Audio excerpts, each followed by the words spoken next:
இருதயத்தை ஆராய்கிறவர். வேதம் சொல்லுகிறது, மனுஷன் முகத்தை பார்ப்பான், கர்த்தரோ இருதயத்தை பார்க்கிறார் என்று. ஆம், நம் தேவன் இருதயங்களை ஆராய்ந்து அறிந்திருக்கிறவர்.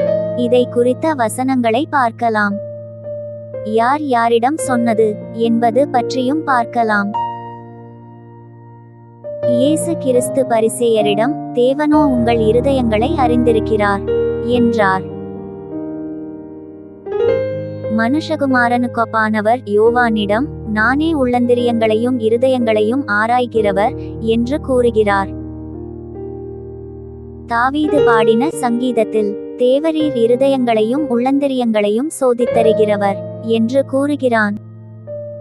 தாவீது ஜனங்களிடம் பேசும்போது, என் தேவனே, நீர் இருதயத்தை சோதித்து உத்தம குணத்தில் பிரியமாயிருக்கிறீர் என்பதை அறிவேன் என்றான். பவுலும் சில்வானும் தீமோத்தேயும் தெசலோனிக்கேயர் சபைக்கு எழுதும்போது, எங்கள் இருதயங்களை சோதித்தருகிற தேவனுக்கே பிரியமுண்டாக பேசுகிறோம் என்று கூறுகின்றனர். நீதிமொழிகள் சொல்லுகிறது, இருதயங்களை சோதிக்கிறவரோ கர்த்தர் என்று. தேவனே சொல்லுகிறார், கர்த்தராகிய நானே ஒவ்வொருவனுக்கும் அவனவன் வழிகளுக்கும் செய்கைகளின் பலன்களுக்கும் தக்கதை கொடுக்கும்படிக்கு இருதயத்தை ஆராய்கிறவரும் உள்ளிந்திரியங்களை சோதித்தருகிறவருமாயிருக்கிறேன் என்று.